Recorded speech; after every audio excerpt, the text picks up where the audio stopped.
More bitter clashes in Jerusalem. The US calls for calm as more than 200 people are injured in violence between Israeli police and Palestinian protesters. A far-right Israeli MP in the centre of this melee.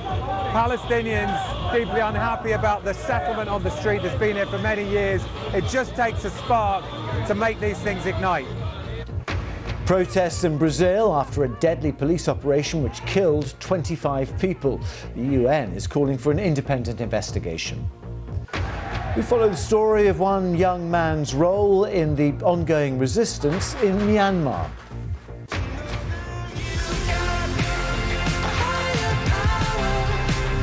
And out of this world, a new audience for Coldplay as they beam their new single into space.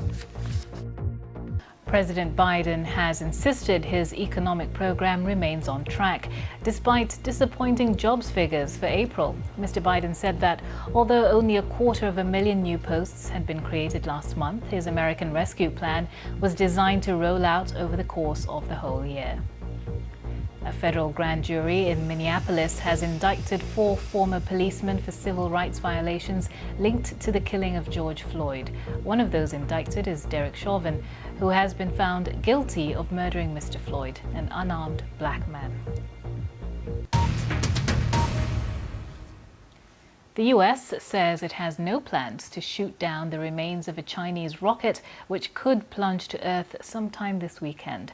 A section of the rocket, like this one, that was used to deliver part of a Chinese space station into orbit last week, is tumbling out of control above Earth. There are fears it could bring with it a shower of scorching metal debris as it breaks up in the atmosphere. China says the risk of damage is extremely low.